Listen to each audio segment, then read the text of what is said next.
My name is Howard Ross, and I'm the Assistive Technology person at SMILE, Center for Independent Living. And we're here today to talk about different types of products that can help the deaf and hard of hearing community stay in their home, be more independent, and be safer.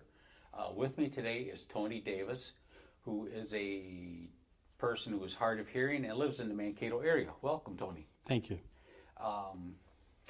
We're looking at some different products right now, and Tony, it looks like we have an alarm clock here. Can you maybe tell us something about this? I could, for sure.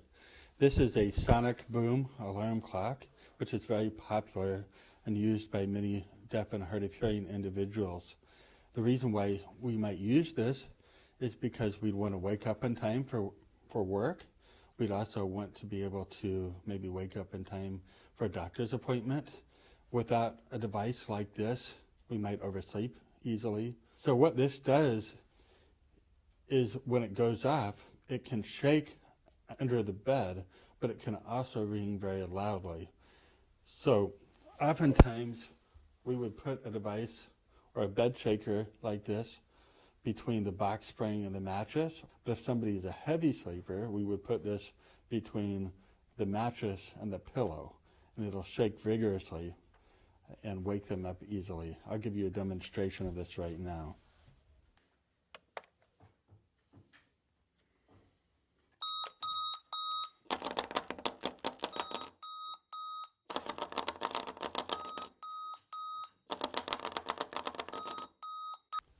This could also be used in a workplace setting. For instance, let's say you had a deaf or hard of hearing employee who wanted to be reminded of a deadline or some type of job responsibility at a specific time of the day.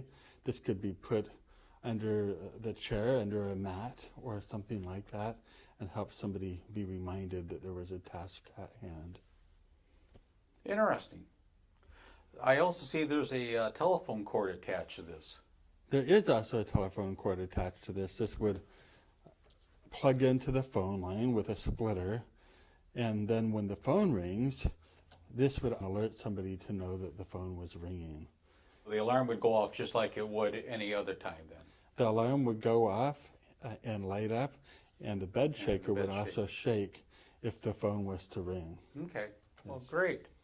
Well, thanks, Tony. Appreciate that. Tony, in front of us I have what looks like a weather alert radio. I've heard quite a bit about these advertised on TV. Can you tell us anything about this?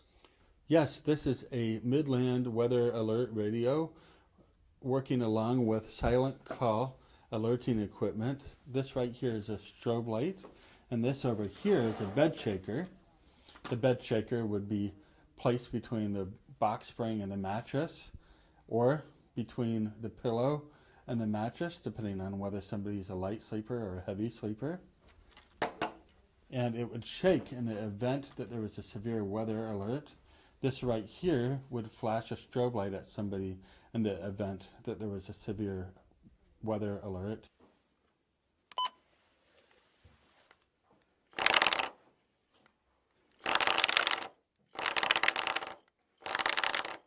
We can never be too safe in southern Minnesota here with tornadoes that happen sometimes, and also other severe weather situations. A person who's deaf, obviously, or hard of hearing, doesn't have the hearing aids in, won't hear those alerts or sirens going off. So this is something that they could use in place of that, especially at night. Absolutely. I cannot hear my own sirens in my area, especially when I have my cochlear implants off. I can't hear anything. So if it was in the middle of the night and there was a tornado in the area or severe weather, without a system like this, I would be unaware that something was coming. So what happens is when a device like this alerts a person of severe weather, that person then can go look on the internet and see what severe weather is taking place, or they can turn on their TV and know what's happening in the area. There's also captioning that takes place on the screen that lets a person know what type of severe weather is in the area and give some updates in that respect as well. These alerts are put out by the National Weather Service? That is correct. Okay. And specific to the county where the person lives. Okay. So if a person lives in Blue Earth County as opposed to living in Olmsted County, that would be dependent on where you live then? Absolutely. So if they were living in Blue Earth County, we would program the weather radio for the Blue Earth County area. And if there was any severe weather detected in that area, it would show up on this radio. It would flash the strobe light and it would shake the bed shaker. Excellent.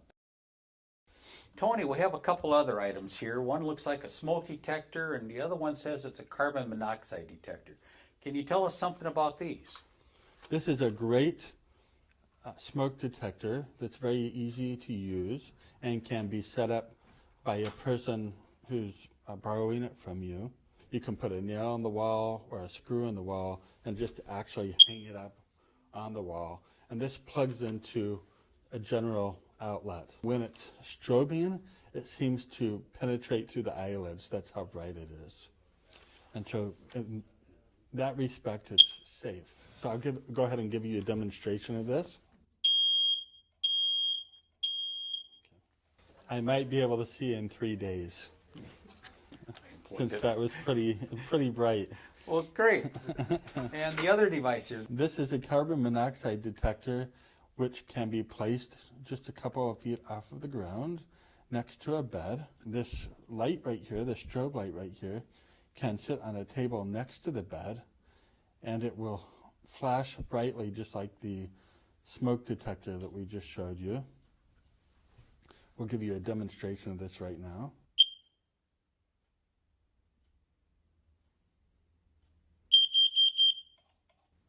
It penetrates the eyelids. As you close your eyes, you can actually see it, a red flash through your eyelids. So it would probably wake up most people with hearing loss. This can also be paired with a bed shaker, and that would shake somebody awake in addition to just flashing a strobe light at them. So you'd have two means of alerting the person, either with the bed shaker or with the flashing strobe light. That's correct. And so this device, or these types of devices right here, allows people to be able to stay in their head housing and Section 8 housing, especially when inspectors from those various agencies do inspections and require somebody to be able to have proper alerting equipment. Well, great. Thanks, Tony. Tony, it looks like the last items we have here relates to a telephone. Looks like I've got a cell phone here sitting on some sort of a saddle. Yes. Can you tell us a little about that? Sure. This is a light-on device, and what it does is it picks up the vibration of a cell phone. So when somebody texts you or somebody calls you on the cell phone, maybe even somebody calls through video phone on the cell phone, this will alert this device and make it flash blue all the way around to let somebody know that somebody's calling. In addition to that, we have over here a remote receiver that picks up sound and sends a signal to this sonic blink, which is a strobe receiver. And so when this cell phone starts to shake or vibrate, it'll send a signal to this receiver, which will then cause the strobe light to flash on and off. So this looks like something you could set up in other rooms, so if a person is deaf, the phone rings. If they're not in the room to hear it, you'd have a flashing light of some sort to notify you that your phone is ringing. Absolutely. This could be set up in somebody's bedroom. They could put the cell phone on this saddle right here, and then when it rings or somebody texts, then this sonic blink over here, the strobe, could be flashing in the living room or the bathroom or the kitchen, wherever somebody wanted to set that up. Tony, can we demonstrate this and see how this works for us? Absolutely.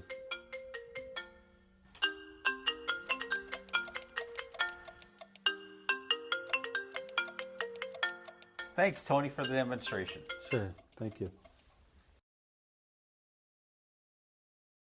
Thank you, Howard, for having me come over and visit today. I appreciate the opportunity. Well, thank you for coming, Tony. Great. We've been able to talk about the weather alert radio with different alerting devices. We've been able to talk about the alarm clock with a bed shaker. We've been able to talk about the saddle for the cell phone. We've been able to talk about the smoke detector and also the carbon monoxide alarm. I was wondering how people might be able to learn more about these devices. Contact us at Smiles. We have a web page. It's www.smilescil.org. We're also on Facebook, Smiles Center for Independent Living, or they can call us. Phone number's 507-345-7139. Ask for Howard, and I'd be happy to help them in any way I can. Wonderful. Thank you, sir. Thank you.